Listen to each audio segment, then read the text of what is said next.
সবাইকে শুভেচ্ছা। গত কয়েকদিন ধরে, ইনফ্যাক্ট গত কয়েক মাস ধরে আমি বারবার কথা দিচ্ছিলাম যে জাকের আলীর বোন এবং তার ভগ্নিপতি এই দুজনের একটা যৌথ ইন্টারভিউ, মোটামুটি বড় আকারের একটা ইন্টারভিউ আপনাদেরকে একটু দেখাবো। তো সেটা রেডি করতে গিয়ে আমি একটা আবিষ্কার করলাম যে আমি আসলে এই ইন্টারভিউটার একটা গুরুত্বপূর্ণ জিনিস মিস করে ফেলছি। ইন্টারভিউটা তো আপনারা জানেন যে রেকর্ড করার সময় যেটা হয় যে পার্ট পার্ট করে রেকর্ড করতে হয়।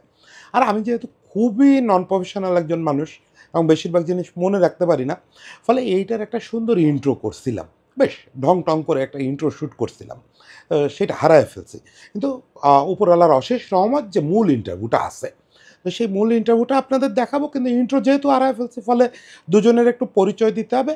এখানে আমি কথা বলছি হচ্ছে জাকের আলীর বোন, যে মূলত তাকে এই জাতীয় দল পর্যন্ত টেনে নিয়ে আসছে, সেই শাকিলা ববি। উনি হচ্ছেন একটা জাতীয় দৈনিকের সিলেট অফিসে সাংবাদিকতা করেন, সিনিয়র সাংবাদিক। একই সঙ্গে আমরা কথা বলবো হচ্ছে জাকের আলীর ভগ্নিপতি মোহাম্মদ মামুন, তিনি আবার ফটো সাংবাদিক, তিনিও একটা জাতীয় দৈনিকের সিলেট প্রতিনিধি।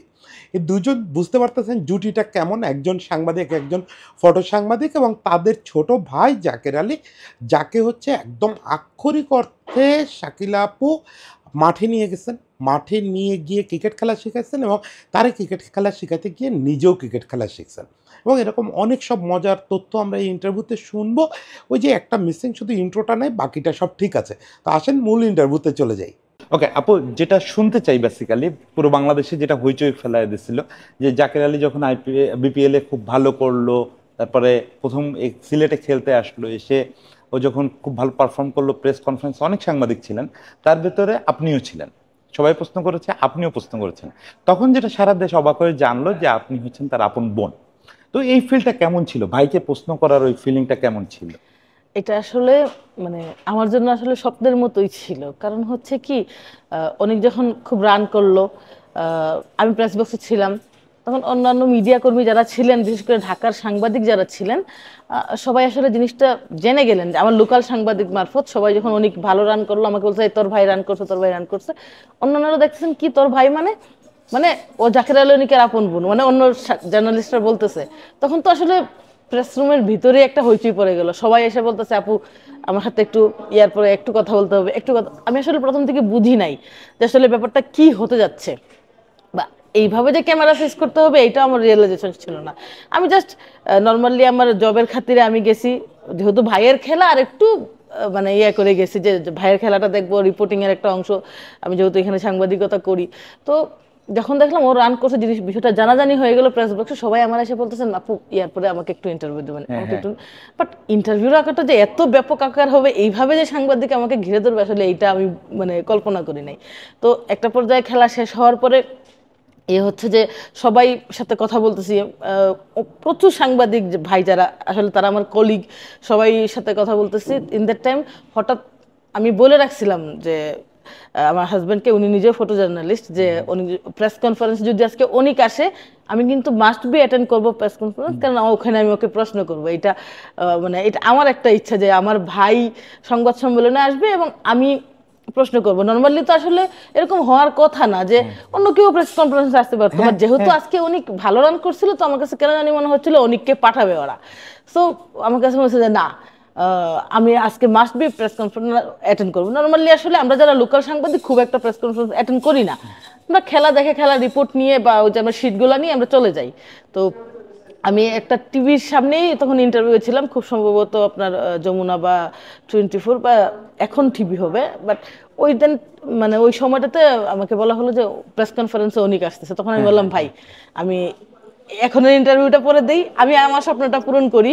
আমার ভাই ভাইয়ের স্বপ্ন পূরণ করছে জাতীয় দলে খেলে, আমার স্বপ্ন ছিল যে আমি আমার ভাইকে এজ এ জার্নালিস্ট একটা কোয়েশ্চেন করবো প্রফেশনাল ওয়েতে, প্লিজ যাই। তখন উনি বললেন, "অবশ্যই আপু, আপনি যান, আপনি কনফারেন্স শেষ করে এসে আমাদেরকে ইন্টারভিউ দেন।" দেন আমি আসলে চলে গেলাম প্রেস কনফারেন্স রুমে। প্রেস কনফারেন্স রুমে তখনও অনেকেই জানেন না, বাইরের সাংবাদিক অনেক ছিলেন, যে আমি আসলে অনেকের বোন, বা মিডিয়া বিসিবি মিডিয়া কর্মীরাও কিন্তু কেউ জানেন না যে আমি অনেকের বোন। হয়তো অনেকেই জানেন পরিচিত বোন বা এরকম, বাট আপন বোনেরা কেউ জানেন না। ও তো তখন আমি অনেক যখন আসলো, সবাই প্রশ্ন করতেছেন, সবাই প্রশ্ন করতেছেন, হাত তুলে এভাবে প্রশ্ন করতে হয়। দেন আমি বললাম যে একটা প্রশ্ন করি। তো ওরা জিজ্ঞেস করলাম যে আসলে এই ক্রাউড ওভারঅল সবাই জাকের জাকের বলে চিৎকার করতেছে, আপনার হোম গ্রাউন্ড, প্রথম খেলতেছেন। যদিও বলা হয় মানে ওর ডেবিউটা আপনার এশিয়া গেমসে হয়ে গিয়েছিল, বাট আমাদের জন্য তো আসলে বাংলাদেশে এইটাই ডেবিউ। তো আপনার আসলে অনুভূতিটা কেমন? দেন অনিক আসলে আনসার করলো। আমি আমার ছোট ভাই, ওকে আমি সবসময় তুই করে কথা বলি, বাট যেহেতু আমরা প্রফেশনালি আছি, আমরা আসলে মানে আমি আমার প্রফেশনাল ওয়েতে আপনি আপনি করে কথা হ্যাঁ বলেছেন। আপনি করে কথা বলছি, ও কিন্তু আমার সঙ্গে তুই করেই কথা বলে। আমি আসলে আচ্ছা। হ্যাঁ, বাট ও কিন্তু সুন্দরভাবে যে হ্যাঁ আমি এরকম এরকম আপনি মানে ও বুঝতে দিতে চায় নাই যে আমি ওর বোন, বা ও বোনের আনসারটা করছে। শুরুতে আসলে ও একটু আপু বলে ফেলেছিল, পরে আবার ইয়ে করছে। তো আরেকজন সাংবাদিক, আবার প্রথম আলোর একজন সাংবাদিক আছেন খুব সুন্দর, জাহিদ ভাই বা তারেক এরকম মাহমুদ না, আরেকজন আছেন প্রথম আলো রানিং কাজ করতেছেন আর কি। তো এখন কে আসলে আমার ঠিক মনে নেই। হ্যাঁ, তো উনি কি করলেন, উনি আবার আমার প্রশ্নের পরে উনি আবার পাল্টা প্রশ্ন করলেন যে আপনার বোন আসলে আপনাকে এই মুহূর্তে যিনি প্রশ্ন করলেন একটু আগে, আপনার বোন, তো আপনার বোন আপনাকে প্রশ্ন করছেন আপনি ভালো খেলে আসলেন, আসলে আপনার বিষয়টা কেমন দেখছেন? তো আসলে খুব ক্যাজুয়ালি আনসার করেছে যে না, ওইটা ওর কাজ, ও করতেছে, এটা আমার কাজ, আমি করতেছি। বাহ বাহ বাহ। এই বিষয়টা আর কি। তো ওভারঅল আসলে জিনিসটা ওই দিন আমার ভাইয়ের ন্যাশনাল টিমে খেলার স্বপ্নটা পূরণ হয়েছে, কারণ ও ছোটবেলা থেকে স্বপ্ন দেখতো ন্যাশনাল টিমে খেলবে। আর আমারও স্বপ্ন ছিল, আমি যখন সাংবাদিকতা শুরু করি, অনেক ক্রিকেট খেলে, তখন থেকেই মনে হইতো যে কোনো এক সময় অনেক প্রেস কনফারেন্সে আসবে আর আমি প্রশ্ন করব। তো কারণ হচ্ছে কি, নর্মালি আসলে ন্যাশনাল টিমে না খেললে ওইভাবে প্রেস কনফারেন্স অ্যাটেন্ড করার মতো কোনো ওয়ে থাকে না। আর তারপরেও বেশ কয়েকটা প্রেস কনফারেন্স ও ঢাকাতে অ্যাটেন্ড করছে, এর আগেও আন্ডার-19 যখন খেলছে বা আন্ডার-17 যখন খেলছে ওই সময়গুলোতে। কিন্তু আমি যেহেতু সিলেটে সাংবাদিকতা করি, ওই সুযোগটা আমার আসলে সিলেট না হলে হবে না। অনেকগুলো কম্বিনেশন লাগবে, সিলেটে খেলা হতে হবে, যা অনেককে ওই দিন ভালো খেলতে হবে এবং আপনার উপস্থিত থাকতে হবে। মানে তিনটা জিনিসের মিলে যাওয়াটা তো খুব একটা স্বপ্নের মতো হ্যাঁ, এটা এই জন্যই আমার কাছে যে বিষয়টা আসলে স্বপ্নের মতো মনে হচ্ছে, সবকিছু একসঙ্গে এইভাবে পেয়ে যাবো, আসলে মানে কল্পনাও করি নাই। হ্যাঁ, ভালো খেলার পরেও অনেক সময় দেখা যায় যে ওই পারফরম্যারকে না পাঠায় অন্য কেউ আসে, সিনিয়র কেউ আসে। এটা তো পুরাটা একটা আপনার ভাগ্যের উপর অপেক্ষা করতে হচ্ছে, কোনো প্রস্তুতি নিয়ে আসতে না, কোনো প্রস্তুতি নিয়ে না যে আজকে ভাইয়ের ইন্টারভিউ করবো, এরকম কোনো সুযোগ ছিল না।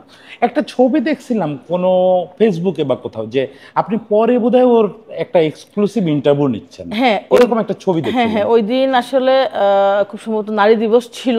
তো আমিও ওই ইন দ্যাট টাইম আসলে খেলাও চলতেছে, ওই সিরিজটাই চলতেছে। তখন বিসিবির মিডিয়াতে জাহিদ ভাই আছেন, জাহিদ ভাই আসলে হঠাৎ ফোন দিলেন, যে বললেন যে আপনি আসেন, আপনাকে একটু কাজ আছে। উনি আমাকে বলেন নাই কিন্তু অনিককে ইন্টারভিউ করতে হবে। তো জাস্ট যাওয়ার পরে অনিকরা তখন ওই দিন শুক্রবার জুম্মার নামাজও পড়বে, প্র্যাকটিস শেষ করলো মাত্র। প্র্যাকটিস সেশনে গিয়ে আমরা সাইডে দাঁড়িয়ে প্র্যাকটিস দেখলাম, উনি ছবি টবি তুললেন। তো দেখা গেল যে জাহিদ ভাই হঠাৎ বললেন নামাজের ঠিক আগ মুহূর্তে, 15-20 মিনিট আগ মুহূর্তে চলেন। তো আমি ওই যে ভিতর দিয়ে ওদের ড্রেসিং রুমের সামনে গেলাম, অনেক নামতেছে। এখন জাহিদ ভাই বললেন যে একটা ইয়ে করতে হবে, আজকে আপনার নতুন কাজ করতে হবে, আজকে আপনি ভাইকে ইন্টারভিউ করবেন। আসলে এই জিনিসটাও ওয়ান কাইন্ড অফ ড্রিম, কারণ আমি প্রিন্ট মিডিয়ায় কাজ করি, আমি চাইলে ওর সাথে ফোনে ইন্টারাক্ট করে একটা ফোনে ইন্টারভিউ নিতে পারবো, কিন্তু একটা টিভির বুম নিয়ে বা ইয়া নিয়ে এইভাবে ভিজুয়াল আসলে ইন্টারভিউ করাটা আমার পক্ষে ওইভাবে এখন বর্তমান প্রেক্ষাপটে পসিবল না, যেহেতু আমি প্রিন্টে সাংবাদিকতা করি। তো যখন জাহিদ ভাই বললেন, তখন আমার কাছে আসলে মানে খুবই খুবই ভালো লেগেছে যে না, বিসিবির একটা লোগো সম্বলিত একটা বুম দিয়ে আমি আমার ভাইকে ইন্টারভিউ করবো, জিনিসটা আসলেই খুব ভালো লাগার। এবং আমার কাছে যেটা মনে হয়েছে যে জাহিদ ভাই বা বিসিবির পুরো ইউনিট যথেষ্ট পরিমাণ সম্মান দেখিয়ে আমাদের জন্য এই কাজটা করেছেন। এবং এই ওইটাও কোনো স্ক্রিপ্টেড ছিল না। জাহিদ ভাই বলছেন আপনারা ভাই বোন যা পারেন ইন্টারভিউ করেন, জাস্ট আমরা ওইভাবে করে নিয়েছি আর কি। উনি জাস্ট বুমটা দিয়েছেন যে আপনারা এখন আপনাদের মতো করে, আপনি জার্নালিস্ট কিভাবে আপনার ভাইকে ইন্টারভিউ করেন, জিনিসটা এরকম ছিল। আপু একটু অনেকের ছোটবেলার কথা জানতে চাই, আপনাদের বাড়ি তো বোধহয় শহর থেকে একটু দূরে, অরিজিনাল বাড়িটা? না, সিলেট শহর থেকে দূরে, আমরা হবিগঞ্জ। হ্যাঁ, হবিগঞ্জ শহরের ভিতরে। ওকে, ও কি ছোটবেলা থেকে ক্রিকেটের সঙ্গে খুব জড়িত বা কিভাবে ইনভলভ হলো? ছোটবেলা থেকে আসলে, মূলত আমার আরেকটা ছোট ভাই আছে অপু, তো ও আসলে ক্রিকেট খেলতো মূলত। তো ওর খেলা দেখেই অনেকের আগ্রহ যে না, ও ক্রিকেটার হবে বা খেলবে। বাট ওই সময়টাতে কি হয়েছিল, আমার বাবা তো আসলে আর্মি পার্সন, উনি সবসময় ফুটবল পছন্দ করতেন, ভলিবল পছন্দ করতেন, হ্যান্ডবল পছন্দ করতেন, বা অ্যাথলেট টাইপের এই জিনিসগুলো পছন্দ করতেন। তো অপু ক্রিকেট মানে যখন খেলতো তখন আসলে ও এখন লুকিয়ে লুকিয়ে খেলতো আব্বাকে। আচ্ছা আচ্ছা আব্বার কথা হচ্ছে খেলা হবে 90 মিনিট, শরীরের ঘাম জড়াইয়া চলে আসবা, সারাদিন ব্যাপী আবার খেলা কিসের। ওনার প্রথমত মেন্টালিটিটা এরকম ছিল। বাট অপু যখন খেললো উনি খুব ভালো মানে খেলতেছে। উনি কিন্তু বেশিরভাগ প্লেয়াররা কিন্তু শুরুতে tennis ball, tape tennis ball, Maruti ball এগুলা দিয়ে খেলা স্টার্ট করে, কিন্তু উনি কিন্তু খেলা শুরুই করেছে আপনার ক্রিকেট বল দিয়ে। আচ্ছা কারণ আমাদের ঘরে ক্রিকেটের সব গিয়ার্স ছিল আমার ভাইয়ের, তো ও আসলে শুরুটাই করেছে একদম মানে ক্রিকেটের সব সামগ্রী দিয়েই। ও যখন অপুর সঙ্গে মাঠে যায় শুরুর দিকে কিন্তু শুধুমাত্র প্র্যাকটিসই করতো, অপুর সঙ্গে প্র্যাকটিস করতো। অপু যখন ওইখানে আমাদের ফার্স্ট ডিভিশন লিগ খেলা হইলো, ফার্স্ট ডিভিশন যে টিম ছিল টিমের সঙ্গেও যাইতো, সবসময় টিমের সঙ্গে। টিমের মানুষ যাওয়ার আগে সে মাঠে উপস্থিত থাকতো অপুর কিডব্যাক টিডব্যাক নিয়ে। আচ্ছা আচ্ছা এরকম ছিল। তো ও কিপিং করতে খুবই পছন্দ করতো, কারণ আমার ভাই ওইটাও কিপার। ওই সময় এসে কিপিং শিখছে। আমার এখনো মনে আছে এসএস গ্লাভস গুলা অনেক বড়, অপুর গ্লাভস, এসএস এর অরেঞ্জ কালারের একটা গ্লাভস, ওর এতটুকু আসতো। আচ্ছা এইটা নিয়েই সে কিপিং করতো। আচ্ছা এবং সে খুব এনজয় করতো। তো একটা পর্যায়ে ওইখানে থেকেই আসলে অনিকের ক্রিকেট খেলার নেশাটা ওইখান থেকেই শুরু হয়েছে। বাট ও ন্যাশনাল টিমে খেলবে বা এইটাই তার এইম, এই জিনিসটা আসলে যখন বাংলাদেশ টিমের ওয়ার্ল্ড কাপ হইলো, ওয়ার্ল্ড কাপে বিকেএসপির 7 জন প্লেয়ার ছিল তখন, সাকিব মাশরাফি তারা সহ। তো ওই সময়টাতে খুবই নিউজ হচ্ছিল, যদিও টিভি মিডিয়া হচ্ছিল এবং প্রিন্ট, আমাদের বাসায় রেগুলার প্রথম আলো পত্রিকা আসতো। তো পত্রিকায় একটা যে স্বপ্ন নিয়ে একটা পেজ ছিল, ওইটার মধ্যে 7 জন ক্রিকেটার দিয়ে বিকেএসপির একটা খুব বড় একটা ফিচার কলাম করা হলো, ওইটাও পড়ছে। তো ওর আসলে তখন থেকেই মূলত স্প্রিয়াটা হলো যে না ন্যাশনাল টিমও খেলবে, এবং ন্যাশনাল টিমে খেলতে হলে বিকেএসপিতে ওর মাথায় গাইতে গেছে জিনিসটা। তো এর মধ্যেখানে হয়েছে কি যে আব্বা একবার ওকে, ওই যে ইংল্যান্ড থেকে একজন কোচ আসছেন ফুটবলের সাথে, আমাদের ক্রীড়া সংস্থার সাথে আব্বার খুব ভালো সম্পর্ক, বলছে যে তোমার ছেলেকে দাও। তো আব্বা অনেকে ফুটবলে নিয়ে গেলেন। তো 2-4 দিন প্র্যাকটিস করছে, ফুটবলও ভালো করতেছে, স্বাভাবিক অ্যাথলেট টাইপের বডিও খেলতেছে, ভালোই খেলতেছে। ফুটবলের কোচ বলতেছে ওর ফিউচার অনেক ব্রাইট, এরকম এরকম আব্বারে বলছে। তখন অনেকে এসে আসলে আমাকে বললো যে আপা আমি তো আসলে ফুটবল খেলতে চাই না, আমি তো ক্রিকেট খেলতে চাই, আমি আসলে দাদাভাই, আমার ভাইটাকেও দাদাভাই বলে, আমি দাদাভাইয়ের মতো ক্রিকেট খেলবো, প্লিজ তুই একটু আব্বারে বোঝা। তো ওই সময়কালীন আব্বা আসলে সবসময়, আমি মেঝো আমার কথা আব্বা সবসময় শুনতেন, এবং আব্বাকে আমি ম্যানেজ করে ফেলতে পারতাম, এটা অনেক খুব ভালোভাবে জানে। তো এই জন্য অনেক আব্বারে বলতে পারতেছে না, আমারে বলছে যে তুই প্লিজ একটু ম্যানেজ কর। তখন আসলে আমি আব্বারে বললাম আব্বা দেখো তুমি তো ঠিক আছে ফুটবল খেলো, ফুটবল তো খারাপ না, এখন ও খেলতে চায় ক্রিকেট, তুমি তো ওরা জোর করে ফুটবল খেলায় পারবা না, একটু ইয়া করো, কনসিডার করো ওর জন্য, ও ক্রিকেটেই খেলুক। পরে আসলে আব্বা যাক এনিহাও আব্বাকে ম্যানেজ করে ফেললাম, আর ও প্র্যাকটিসে যাওয়া লাগে নাই। এরপর থেকে সে ক্রিকেটেই ইয়া করলো। হবিগঞ্জ টিমে আন্ডার-14ও খেলেছে সে অনেক। তো অনেক যখন আন্ডার-14 খেলে তখন সে স্টান থেকে এক ধাপ বড়। আচ্ছা আচ্ছা ওর বয়স অনেক ছোট, মানে ওরে বয়স যখন ছোট, প্রথম দিকে রিজেকশন যে না ওর তো ছোট, ও তো আন্ডার-14 এর এজ লেভেলের না। তখন কি করলাম যে না আমরা না, ও বড় আছে, কারণ অলরেডি উনি অপুর সঙ্গে আসা যাওয়া করে, কিন্তু ওর কথা হচ্ছে ও আন্ডার-14 খেলবেই। আচ্ছা আন্ডার-14 খেলছে। ও যখন ফার্স্ট 4 মারে হবিগঞ্জ জালাল স্টেডিয়ামে, তখনও আমি সবার আগে চিৎকার দিছিলাম। আচ্ছা আচ্ছা উনি এসে বলছে আমি সবার আগে তোর চিৎকারটা শুনছি। আচ্ছা মফস্বল শহর, ওইখানে আসলে মেয়েরা মাঠে যাওয়াটা খুবই খুব আনকমন, মানে খুবই আনকমন ব্যাপার।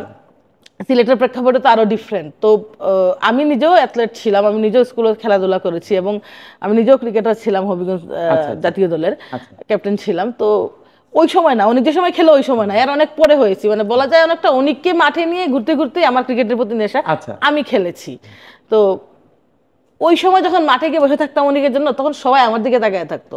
আচ্ছা, যে দেখ সারা মানে স্টেডিয়ামে তখন আমাদের মফস্বল এলাকা, তো বিকেল টাইমে মোটামুটি সবাই চলে আসে মাঠে।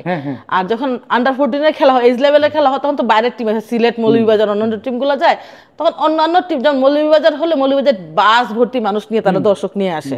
সিলেট থেকেও অনেকেই চলে যায়, যে বাস দিয়ে চলে যাই আমরা, আমাদের টিমকে সাপোর্ট করি। তো বিকেল পর্যন্ত মাঠ ভর্তি, মানে মোটামুটি একটা ক্রাউড হয়ে গেছে, আমাদের লোকাল পাবলিকরাও চলে গেছে। তো সারা মাঠে একমাত্র ফিমেল আমি ছিলাম। আচ্ছা আচ্ছা। তো কারণ আমার ভাইয়ের খেলা, আমি ওরে নিয়ে যাই প্র্যাকটিস, ওনিকে ফার্স্ট খেলা আমি দেখবো না। ও প্রথম যেদিন মাঠে নামে, সে গার্ড সেফ গার্ড নিয়ে যেতে ভুলে যায়। আচ্ছা, ও ব্যাটিং করবে, খুবই এক্সাইটেড মনে চলে গেছে ব্যাটিং গিয়ে মানে এক বল কাভার করার পর মনে হয়েছে যে আমি তো সেফ গার্ড আনি নাই, হাত তুলছে আমি তো সেফ গার্ড, আম্পায়ার বলতেছে স্যার আমি তো সেফ গার্ড আনি নাই, তখন ওর এনে সেফ গার্ড দেওয়া হয়েছে। ও ফার্স্ট ব্যাটিং করে কিপিং প্যাড দিয়ে, কিপিং প্যাডটাও ওর ওইখান পর্যন্ত ছিল একদম মানে ইয়ার উপরে। সো এই জিনিসগুলো আসলে আমার জন্য অনেক এক্সাইটমেন্টের তখন থেকেই, যে ওর ক্রিকেটের শুরুগুলোই এইরকম, ও নিজেই চাইতো যে না আমি ক্রিকেটার হব। পরে আপনারা ওরা বিকেএসপিতে দিলেন কি করে? বিকেএসপিতে দিলাম, বিকেএসপির ওই যে পত্রিকায় বিজ্ঞাপন হয় যেমন ওই যে প্রথম আলো তো আমরা রেগুলার রাখতাম, তো ওই সময় আসলে অনলাইনটা অত অ্যাভেলেবল ছিল না, তো আমরা পত্রিকা দেখেই মূলত খবর পাই। তো খবর পাওয়ার পরে ওই সময় সিলেটে না অনেক বিকেএসপিতে নর্মালি বিভাগ ওয়ারি আপনার একটা ইয়া নেয়, এনিহাও যে কোনো কারণে ওই সময় বিভাগটা বন্ধ ছিল হয়তো, আমরা সরাসরি ঢাকায় যাই, ঢাকা আমার ছোট ভাই এবং আব্বা অনেককে নিয়ে যায় ঢাকা। প্রায় মনে হয় 8-10 হাজার ক্রিকেটার চলে আসছে, কারণ ওই যে বিকেএসপির ওই খবরটার পরে যে বিকেএসপির 7 জন ক্রিকেটার ওয়ার্ল্ড কাপে গেছে, ওটা খুব শোরগোল ফেলে দিছিল, খুব শোরগোল ফেলছে এবং অনেক মানে প্রচুর ক্রিকেটার চলে আসছে এবং ক্রিকেট ইভেন্টের জন্যই প্রায় 8 থেকে 10 হাজার আসছিল। এর মধ্যে থেকে মেডিকেলে অর্ধেক বাদ পড়ে গেছে, অর্ধেক আপনার ফিজিক্যাল দেখাইতে গিয়ে বাদ পড়ে গেছে, অর্ধেক বেসিক না জানার কারণে বাদ পড়ে গেছে। তো ওই সময়টাতে অনেক বিকেএসপিতে আসলে একদম প্রথম থেকে একদম শেষ ধাপগুলা পর্যন্ত মানে সে উতরিয়ে যায়। তো ওইখানে প্রথম 100 জন প্লেয়ার সিলেক্ট করা হয়, ওই 100 জন প্লেয়ারকে আবাসিক ক্যাম্পের জন্য মেবি 15 দিন বা 1 মাসের জন্য ইয়ে করা হয়, ডাকা হয়। তো 15 দিনের জন্য যখন ডাকা হলো তখন বলা হয়েছে যে প্লেট এটা সেটা হ্যানত্যান এগুলো সব দিতে, ক্রিকেট গিয়ার্স এগুলো দিয়ে দিতে হবে। তো আমরা দিলাম, উনি খুবই এক্সাইটেড ও গেল ওইখানে। তো যেদিন রেজাল্ট আসবে ওই দিন ওদের হল রুমে সবাই বসা, এখন 16 জন নেবে মাত্র, 100 জনের মধ্যে 16 জন, মানে এটা টিকবে কি না টিকবে এটার কোনো ইয়া নাই। ও খুবই মানে ইমোশনাল হয়ে যেতেছে, অপু বলতেছে আমার ভাই চিন্তা করিস না, সমস্যা নাই, যা হইবার তো হবে, সমস্যা নাই। তো সে বলছে কি নাম ডাকতেছে একজনের পর একজন নাম ডাকতেছে, একদম শেষের একটু আগ মুহূর্তে অনিকের নামটা আসলো যে অনিক 16 জনের ভিতরে আছে। এবং আরেকটা জিনিস যেটা উইকেট কিপিং এ সে ফার্স্ট হয়েছিল তখন, ওই সময়কালীন ক্যাম্পেও প্রায় 10-12 জন 100 জনের 10-12 জন উইকেট কিপার ছিল, এদের মধ্যে অনেক ফার্স্ট হয়েছিল। এবং প্রথম 16 জন বা প্রথম হয়তো বা 12-13 জনকে তারা ঢাকা বিকেএসপিতে রাখে এবং বাকিদেরকে রংপুর বিকেএসপি বা দিনাজপুর বিকেএসপিতে দিয়ে দেয়। তো অনেক সিলেকশনে একদম প্রথম ক্যাটাগরিতে ছিল, যে কারণে ও ঢাকা বিকেএসপিতে চান্স পায়। হ্যাঁ, পরে যখন জাতীয় দলে চান্স পেয়ে গেল বা বিপিএল এ খুব ভালো করলো, আপনার বাবা তো নিশ্চয়ই এর মধ্যে মানে নিচ্ছেন যে, বাবা তো মাইনা নেওয়ার কারণেই আসলে অনেক খেলতে শুরু করছে, শুধু বিকেএসপি না, ওই সময় আন্ডার 14 খেলা, আব্বা জাস্ট মেনে নেওয়াটা ওই ইন দ্যাট টাইমে 2-4 দিনের বিষয়, এর ভিতরে আব্বাকে ম্যানেজ করে ফেলেছে। আব্বাও দেখলেন যে না ও আসলে ক্রিকেট এক্সাইটেড, এর ভিতরে এরপরে জানিটা পুরোটা কিন্তু আব্বা সংশ্লিষ্ট, আব্বাই নিয়ে গেছেন সব জায়গায়।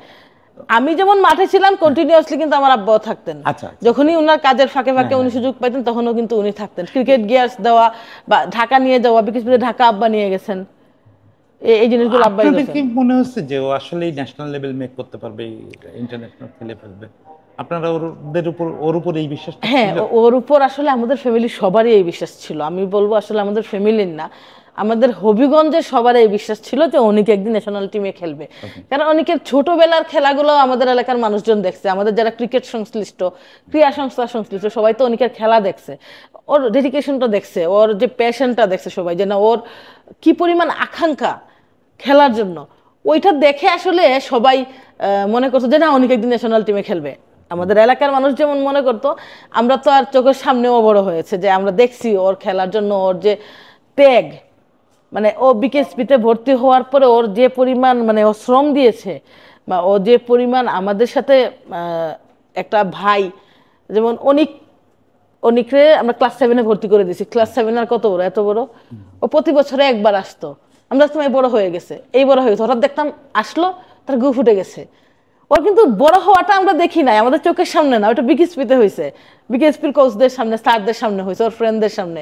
সো এটা একটা মিসিং। ও অনেক হবিগঞ্জ আসতো ঈদের সময়, দেখা গেল আসলো, ও কিন্তু প্রত্যেকটা এজ লেভেল খেলেছে, প্রতিটা এজ লেভেল ন্যাশনাল টিমে খেলেছে এবং ন্যাশনাল টিমের স্কোয়াডে খেলেছে, আন্ডার 19 ওয়ার্ল্ড কাপও খেলেছে অনেক, যে বছর মিরাজ ক্যাপ্টেন ছিল। তো আসলো, ঈদের একদিন পরে ফোন আসলো যে বিসিবি থেকে যে তুমি তো আন্ডার 17 বা আন্ডার 19 টিকছো, তুমি মেজারমেন্ট দাও। তো বেশিরভাগ ক্ষেত্রে হতো কি, ওরা আমি দর্জির কাছে নিয়ে যাই, মেজারমেন্ট বিসিবির যারা আছে ফোন দিতেন, তাদেরকে ফোন দিয়ে মেজারমেন্ট কোর্টের ড্রেসের ইয়া করা লাগে। এরপরের দিনে অনেক চলে গেল, শেষ। যেখানে এক সপ্তাহ ছুটি বা 15 দিনের ছুটি হওয়ার কথা, ও কিন্তু 15 দিনের ছুটিও কোনোদিন কাটায় নাই আমাদের সঙ্গে। আচ্ছা আচ্ছা। জাস্ট ফোন আসলো, ঈদের আগের দিন আসলো, আব্বা নিয়ে আসলো, ঈদের একদিন পরেই আবার সে চলে গেল, আবার ক্যাম্পে। সো আমার কাছে মনে হয় এটাও তো একটা ত্যাগ, পরিবার ছেড়ে থাকতেছে সে। আমরা তো অন্যান্য ভাই বোনদের সঙ্গে থাকতেছি, ওর সঙ্গে কিন্তু কিন্তু ভাই বোন ছিল না, আমরা যা ফোনে ইন্টারাপ্ট হইতো যা। আব্বা প্রতি মাসে 2-3 বার যাইতেন, যতবারই আব্বা ঢাকার কোনো কাজ থাকলে যেতেন, এমনি প্যারেন্টস যেতে আমরা যাইতাম। এগুলো তো ভাই বিচ্ছিন্ন, কিন্তু একবারই যে পরিবারের সঙ্গে থাকাটা, এই জিনিসটা তো আসলে অনেক বড় ত্যাগ, অনেক বড় ত্যাগ, এবং খুব বাচ্চা বয়সে তো অনেক। ওই সময় তো তার আসলে ভাই বোনের সঙ্গে থাকার কথা, বাবা মার সঙ্গে থাকার কথা, তো একটা ক্যারিয়ার করতে গিয়ে তো আসলে অনেক স্বপ্নের জন্য আসলে সবকিছু ত্যাগ করছে। সব মানে ও সবকিছু ত্যাগ করছে। ওর কথা হচ্ছে যে আমি আমার ড্রিমে পৌঁছাবো, এবং ওর ওই স্পৃহাটা দেখে আমাদের মনে হয়েছে যে না, আমার আসলে অনেক খেলা যখন থেকে শুরু করে তখন থেকে কখনো মনে হয় নাই যে ও ন্যাশনাল টিমে খেলবে না। আমার কেন জানি মনে হয়তো যে না, অনেক একদিন না একদিন ন্যাশনাল টিমে খেলবেই। আপনাকে লাস্ট যে কোশ্চেনটা করি সেটা হচ্ছে যে ওই ইন্টারন্যাশনাল ম্যাচ যেটাতে প্রেস কনফারেন্সে গেছিলেন, এর আগে কখনো অনেককে নিয়ে সিলেট থেকে কোনো নিউজ করে পাঠাইছেন কখনো? এর আগে পাঠাইছি, মানে হচ্ছে যে অনেক যখন ওই যে এনসিএল বা ওই যে বিপিএল এ যখন 50-50 করতো, তখন আমি আমার লোকাল পত্রিকাগুলা নিউজ করে পাঠাইতাম যে হবিগঞ্জের জাকের আলী অনেক এনসিএল এ 3 বার শতক করেছেন, 3টা ব্যাক টু ব্যাক সেঞ্চুরি আছে, 50 আছে বেশ কয়েকবার। প্রিমিয়ার লিগে যখন ও ভালো খেলতো, বা ওর টিম প্রিমিয়ার লিগে একবার চ্যাম্পিয়ন হইলো, তো ওই নিউজগুলো আসলে আমি লোকালি করে আমি আমার লোকাল মিডিয়াতে ডিস্ট্রিবিউট করতাম, যে যেহেতু আমার ভাই করছে, ঢাকার মিডিয়া তো ইন্ডিভিজুয়ালি এইভাবে করবে না, আমার যেহেতু সুযোগ আছে আমি আমার ভাইয়ের নিউজগুলো এইভাবে ইয়ে করতাম প্রথম দিকে। আচ্ছা আচ্ছা, এই বাহ চমৎকার। তো আমরা এখন আপুর সঙ্গে তো আলোচনা করলাম, এই আলোচনা যত লম্বা করা যেত তত ভালো লাগতো, কারণ আরো অনেক ইনসাইট পাওয়া যেত। আমরা এখন একটু ভাইয়ার কাছ থেকেও শুনবো। ভাইয়া ওই দিন মাঠে ছিলেন, মাঠে থেকে ভাইয়া ছবি তুলছেন। আমি 20 বছর সাংবাদিকতা থেকে যেটা জানি যে আমরা প্রেস বক্সে থেকে এসির মধ্যে থেকে খেলোয়াড়দের যতটা উপলব্ধি করতে পারি, তার চেয়ে ফটো সাংবাদিকরা অনেক বেশি পারেন, কারণ মাত্র কয়েক গজ দূরে থাকেন, ওদের উপর দিয়ে কি যাচ্ছে ওইটা ওনারা ফিল করতে পারেন। তো আমরা সেটা একটু ভাইয়ার কাছ থেকে শুনবো। ভাইয়া আপনার কাছে জানতে চাই, আপনি তো ওই দিন মাঠে ছিলেন, যাকে সিলেটে যেদিন অনেক খুব ভালো ইনিংস খেললো, এবং প্রেস কনফারেন্সে পরে আপু প্রশ্ন করলেন, তো আপনার ফিলিংটা কেমন ছিল? আপনি যখন ছবি তুলতেছিলেন, ও মাঠে রোদের ভিতরে খেলতেছে, ভালো খেলতেছে, আপনার ফিলিংটা কেমন ছিল? আসলে ওরে আমার মাঠে দেখা হচ্ছে 2019 থেকে। এর আগে ঢাকায় খেলেছে, 2019-এও প্রথম বিপিএলে খেলে। বিপিএল সিজনটা যখন সিলেটে আসে তখন তো একটা এক্সাইটেড আছে, সবাই জানে যে আমার ছেলে বিপিএলে খেলতেছে, আমি মাঠে এক্সাইটেড। সবাই যখন বসে থাকছে, যে টিম আসার পরে প্র্যাকটিস হচ্ছে, সবাই বসে থাকছে, আমি বসে থাকছি না, আমি ক্যামেরা খুঁজতেছে যে সে কোথায় আছে, তার 2টা ভালো ছবি উঠাই। সে যখন ভালো খেলতেছে এটা অসাধারণ লাগছে।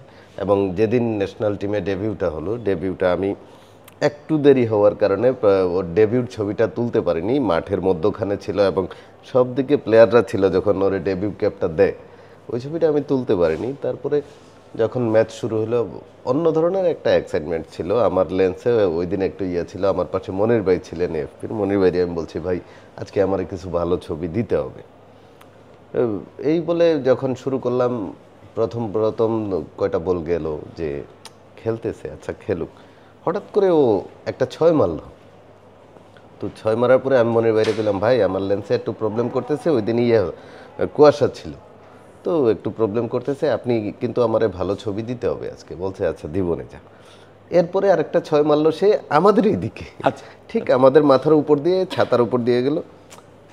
মনির ভাই আমার বললো, কিরে এই তো ওরে বল যে আমরা ওরে দেখতেছি, আমাদের উপর দিয়ে মারতে হবে না, আমরা ওরে দেখতেছি, আমরা ছবি তুলতেছি।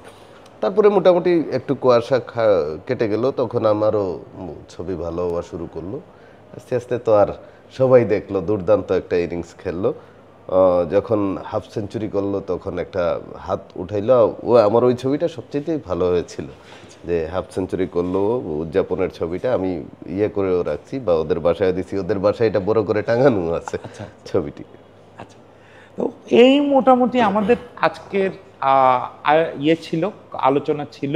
আপনাদেরকে যেটা বলছিলাম যে ঢাকা থেকে দুজন সাংবাদিক খুঁজতে আসছি, এই হচ্ছে সেই দুজন সাংবাদিক। বুঝতেই পারছেন যে এটা খুব অমূল্য একটা জুটি, যে বোন সাংবাদিক, ভগ্নিপতি ফটো সাংবাদিক এবং ভাই আন্তর্জাতিক খেলোয়াড়। তো আমরা তিনজনেরই সাফল্য কামনা করি, আশা করি যে অনেকটা নিয়ে এরকম আরও স্টোরি করতে আমাদেরকে সিলেট আসতে হবে। অনেক খুব দ্রুত আরও অনেক সাকসেস পাবে, সবার কাছে ওর জন্য প্রার্থনা চাই এবং সবাইকে অনেক ধন্যবাদ।